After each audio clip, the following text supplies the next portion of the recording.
Вітаю всіх слухачів. Це програма «Крим Реалії», спільний проєкт Української служби Радіо Свобода та Українського радіо. Мене звати Олена Бадюк.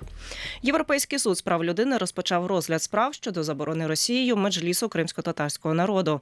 Заяви до суду свого часу подали як представницькі органи кримських татар, так і окремі громадяни. Наскільки складним і тривалим може бути цей процес, як українські адвокати до нього готуються і на яке рішення ЄСПЛ очікують у меджлісі і чи може воно вплинути на Росію. Про все це сьогодні у нашій програмі.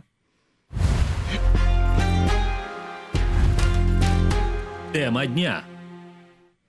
Меджліс кримськотатарського народу був заснований 1991 року після повернення кримських татар із місць депортації. Фактично, це виконавчий орган Курултаю, Національного з'їзду кримських татар. Після анексії Криму Росією у квітні 2016 року підконтрольний Росії Верховний суд окупованого Криму заборонив діяльність меджлісу, назвавши його екстремістською організацією.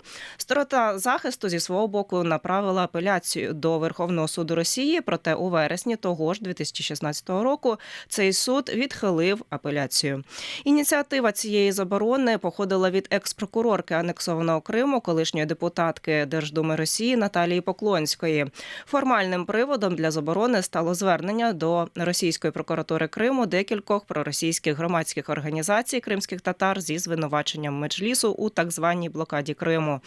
У квітні 2017-го Міжнародний суд ООН у межах забезпечувальних заходів за позовом України проти Росії зобов'язав Російську Федерацію скасувати заборону меджлісу, однак Москва так і не виконала цю вимогу.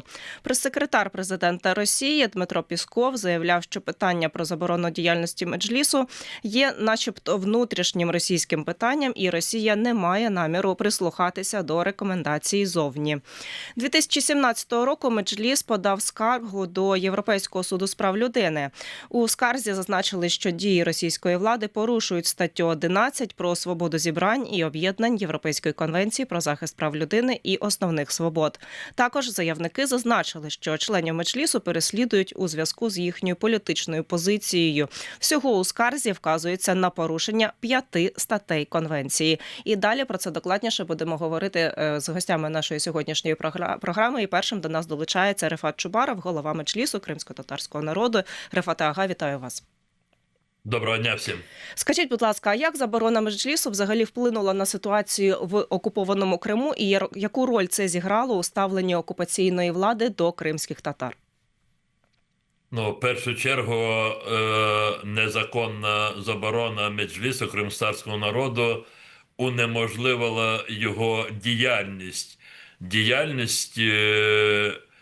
Яка на нього була покладена кримськотатарським народом через Курултай кримськотатарського народу, який обрав цей склад меджлісу кримськотатарського народу, делегати Курултаю повноважного з'їзду корінного кримськотатарського народу дали завдання, поклали певні зобов'язання на виборний представницький орган корінного народу, і тому заборона його діяльності і визнання його екстремістською організацією, воно перекреслювало будь-які можливості для його діяльності в окупованому Криму. Більш того, воно зробило небезпечним належність до меджлісу кримськотатарського народу, до будь-яких органів національного самоврядування кримських татар, включаючи регіональні, місцеві меджліси. Отже, кримські татари через заборону меджлісу кримськотатарського народу, обраного ними представницького органу, опинилися в такому стані забороненої нації, оскільки їхній орган визнали екстремістською організацією. Тут ми ще давайте нагадаємо нашим слухачам, що у березні 22-го року, вже після повномасштабного вторгнення Росії в Україну. Росію виключили з Ради Європи, і з вересня 22-го вона офіційно перестала бути країною-учасницею Європейської конвенції з прав людини. І, відповідно, російська влада ухвалила закон про невиконання рішень ЄСПЛ. Як ви вважаєте, як це позначиться взагалі на подальшому судовому процесі? І чи має він сенс, якщо Росія вже завчасно заявляє про те, що вона не буде виконувати цих рішень? То треба говорити, що по факту Росія не виконує практично жодне рішення міжнародних судових інстанцій, що стосуються окупованого Криму, Меджлісу кримськотатарського народу. Ви вже підводці цієї передачі сказали про те, що Росія відмовилася виконувати проміжне рішення Міжнародного суду ООН. А в цьому рішенні Росією було зобов'язано відмінити рішення щодо заборони Меджлісу кримськотатарського народу, дозволити керівництву, членам Меджлісу кримськотатарського народу вільно в'їжджати, виїжджати і в Крим, і з Криму. І тому вихід Росії з Ради Європи і рішення щодо невиконання, невизнання рішень Європейського суду з прав людини нічого кардинально не змінило у відношенні Росії до рішень міжнародних судових інстанцій, але само по собі рішення буде мати суттєве значення, і воно в повній мірі буде зреалізовано після того, як створяться для цього відповідні умови. Я маю на увазі завершення російсько-української війни на умовах справедливого миру. А яке рішення особисто для вас було би справедливим не лише юридично, а й практично, якщо говорити ось про цей судовий процес в ЄСПЛ?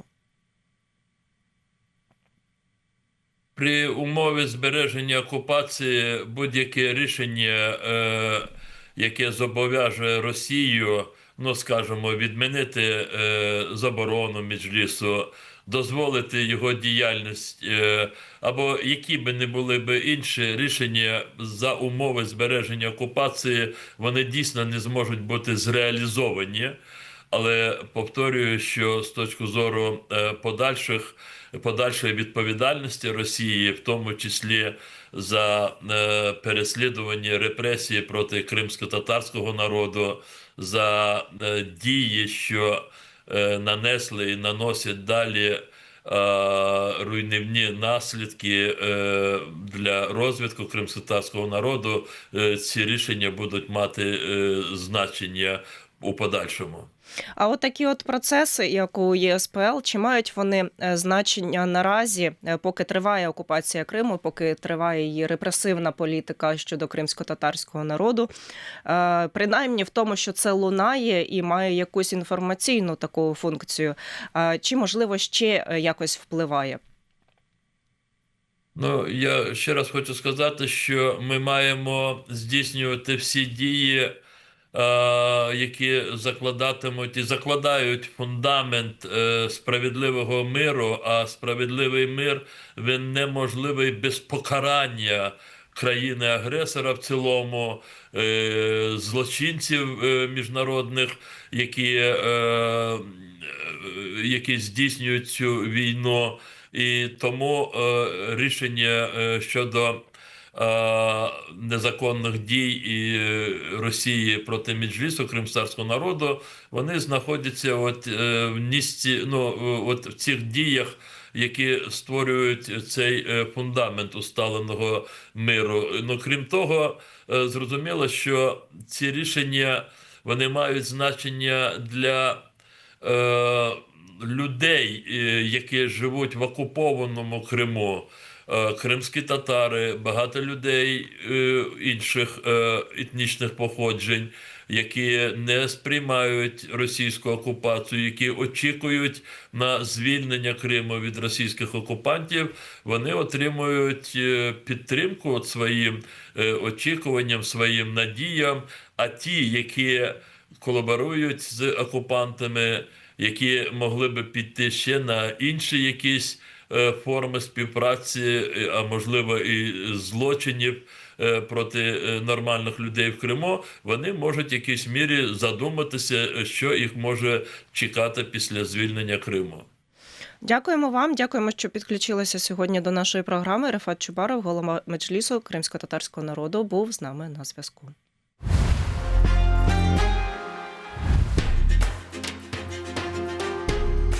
Ви слухаєте Крим Реалії.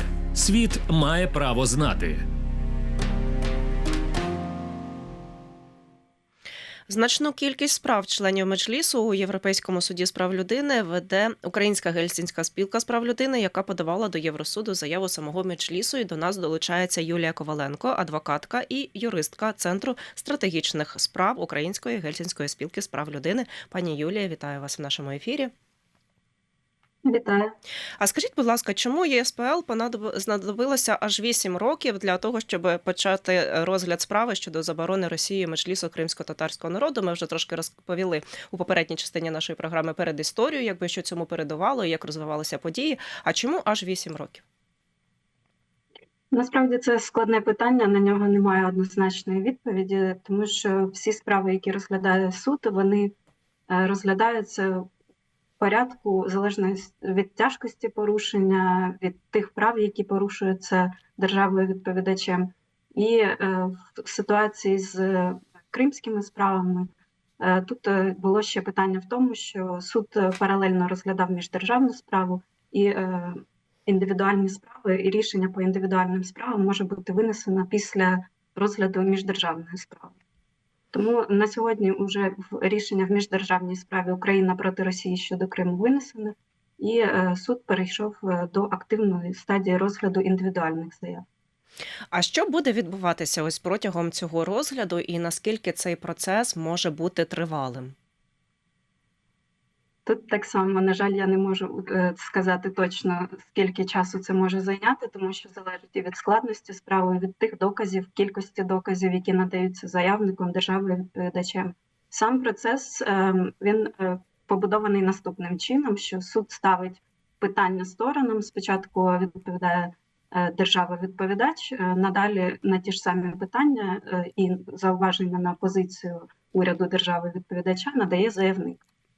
Власне, в ситуації з Росією трішки по-іншому виглядає процес, тому що, як нам відомо, Росія в односторонньому порядку вирішила, що вона виходить з Ради Європи. Сам процес виходу насправді був по-іншому побудований, але ЄСПЛ вирішив, що незважаючи на заяви Росії, тобто він продовжує розгляд всіх заяв, і в тому числі ті, які сталися до виходу Росії з Ради Європи. На сьогодні суд повідомив про комунікацію справ. Уряд Російської Федерації встановив термін, протягом якого вони можуть надати свої відповіді на питання, які суд поставив. І також зауважив, що якщо жодної відповіді від уряду Російської Федерації не надійде впродовж 3 тижнів, то тоді суд встановить строк заяви. А як ви вважаєте, ось будуть ці відповіді з боку російської сторони? Тому що ми знаємо, що публічно Росія деколи коментує взагалі питання Меджлісу і його заборони. І ми сьогодні вже говорили про те, що, наприклад, Дмитро Пєсков, прес-секретар російського президента, він наголошував на тому, що це начебто внутрішнє російське питання. Ось от така от риторика, ми знаємо, що звучала. А от в межах ЄСПЛ, як ви вважаєте, буде ось ця комунікація і відповідь від Росії? Ми схильні вважати, що такої відповіді не буде з огляду на попередній досвід. Після 2022 року Росія не надавала відповіді. Можливо, в цій ситуації з справою Меджлісу щось зміниться. На зараз дуже складно відповісти на це. Як ми знаємо, послідовність рішень і публічних заяв представників Російської Федерації доволі дивна, і ми не можемо спрогнозувати, чи буде надана така відповідь, чи ні.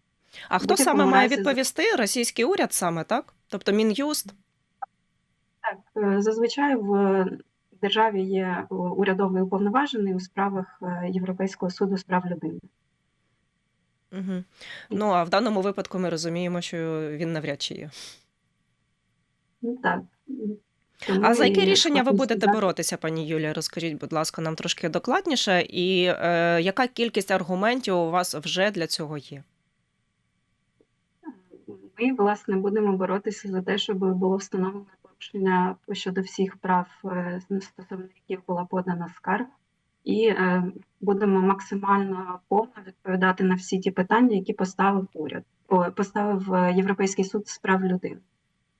Тобто там є питання стосовно того, чи було обмежено право на свободу об'єднання, чи були оці обмеження, запроваджені державою відповідачем, здійснені з іншою метою, ніж та, що передбачена конвенцією, чи були розгляд справи у суді, чи він був справедливим, чи була розглянута справа з неупередженим незалежним судом, чи було порушення стосовно того, що заборона фактично відбулася внаслідок запровадження і використання Росією антиекстремістського російського законодавства, хоча на території Криму має стосовуватись українське законодавство. І так само є питання по тому, чи була наявна дискримінація саме у зв'язку з забороною Меджлісу, і стосовно Меджлісу, чи суд поставив додаткове питання, чи зазнав заявник відмінного ставлення через невизнання його особливого статусу як представницького органу корінних народів. А якщо рішення буде ухвалене на користь Меджлісу, що це означатиме? Якщо рішення буде ухвалено, суд встановить порушення відповідних прав, гарантованих Конвенцією. Надалі справа передається до Комітету міністрів Ради Європи, і над нею встановлюється контроль за виконанням. Тобто інколи у своїх рішеннях Європейський суд може вказати певні індивідуальні або загальні заходи, які держава має вжити для відновлення порушених прав. І так само, коли справа перебуває на контролі Комітету міністрів, будь-яка неурядова організація, сам заявник може звернутися з поданням і надати перелік тих індивідуальних і загальних заходів, які він вважає за доречне, як такі, що можуть сприяти виконанню рішення і усуненню порушень. Ми сьогодні вже говорили з паном Ріфатом Чубаровим, головою Меджлісу кримськотатарського народу у попередній частині нашої програми, і взагалі намагалися з'ясувати, чи може, принаймні, чи цей процес, взагалі те, що він розглядається у Європейському суді з прав людини, чи можливі потенційні майбутні рішення. Ось ви щойно згадали також про контроль за виконанням цього рішення, так, якщо воно буде на користь Меджлісу. Можливо, хоча б на якомусь етапі, чи може це вплинути на політику Росії в окупованому Криму? Як ви вважаєте? Як на мене, то так, безпосередньо це буде впливати, тому що, перш за все, виконання рішень – це і певний політичний тиск на державу-відповідача, і це не тільки припинення негайне порушення, але і вжиття заходів щодо відновлення порушених прав і певним чином запобігання одноманітних порушень у майбутньому. В ситуації з забороною Меджлісу складно сказати, чи, наприклад, погодиться Російська Федерація виконувати рішення, чи не погодиться, але однозначно можна сказати, що буде відбуватись політичний, в тому числі тиск, для того, щоб рішення було виконано. Чому кажу, що складно сказати, чи виконає, чи не виконає, тому що вже було рішення Міжнародного суду ООН, де були вжиті так звані, був наказ про вжиття тимчасових заходів, тобто зобов'язали переглянути і скасувати цю заборону, і, як ми знаємо, вона не була переглянута, не була скасована, і у своєму рішенні у справі Міжнародний суд ООН вказав, що мало місце порушення в зв'язку з виконанням ось цього наказу.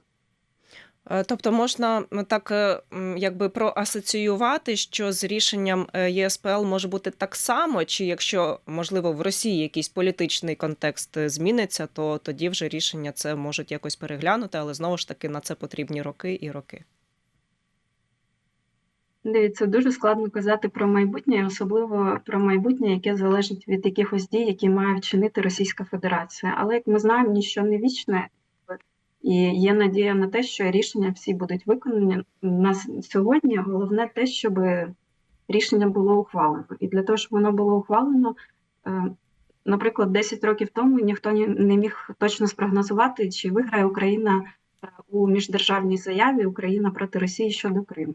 Як ми знаємо, з минулого року єСПЛ ухвалив рішення і встановив, що Росія вчиняла адміністративну практику і було порушення низки статей конвенції стосовно прав людини на території окупованого півострова. То спрогнозувати, як станеться в майбутньому, дуже складно, але кожне таке рішення – це ще один крок до справедливості, і колись ця справедливість буде відновлена. Дякуємо вам, дякуємо, що сьогодні знайшли можливість долучитися до нашого ефіру. І дякуємо за вашу роботу. Юлія Коваленко, адвокатка і юристка Центру стратегічних справ Української Гельсінської спілки з прав людини.